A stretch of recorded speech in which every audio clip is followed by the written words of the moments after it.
हाँ पर नहीं पाखी बहू, तुम इन दोनों की भावनाओं के जाल में मत फंसो। और रही बात शगुन और नेक की, तो रिश्तों को प्यार के भाव से तोला जाता है, ना कि पैसों के भाव से। मतलब ही कहीं की। ओ इंद्रानी, ज्यादा मत उछलो, पता है कौन कितना मतलबी है।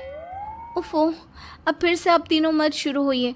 मैं आप तीनों की काम करूँगी, लेकिन बारी बारी। सबसे पहले सुधा सासू माँ का, फिर कलावती सासू माँ और फिर इंद्रानी सासू माँ का। इसके बाद तीनों सासू में फिर से लड़ाई और कहासुनी छिड़ जाती है।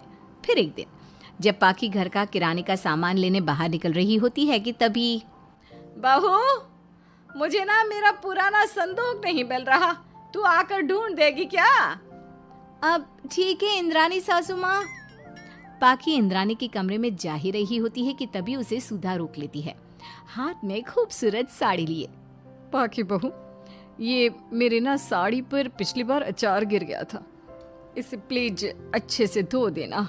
वो कल शाम को विमला जी के बेटे की शादी में जाना है ना, एक ही बार पहनी है ये साड़ी मैंने। अभी धो देगी तो कल तक अच्छे से सूख जाएगी और कड़क इस्त्री करके मैं तेरा परफ्यूम मार कर शादी में जाऊंगी। हाँ, लेकिन सुधा सासू माँ।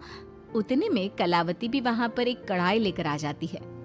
पाखी बहू, ये मैंने कल रात को मेहंदी भिगोई थी लोहे की कढ़ाई में, मेरे बालों में लगा देना बिटिया।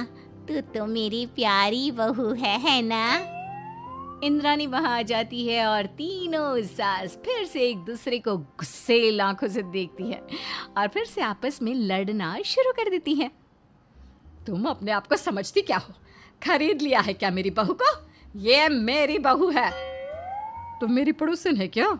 ये मेरी भी बहू है और मेरा भी इस पर उतना ही हक है जितना कि तुम्हारा। तुमने खरीद नहीं लिया है ना, तो ये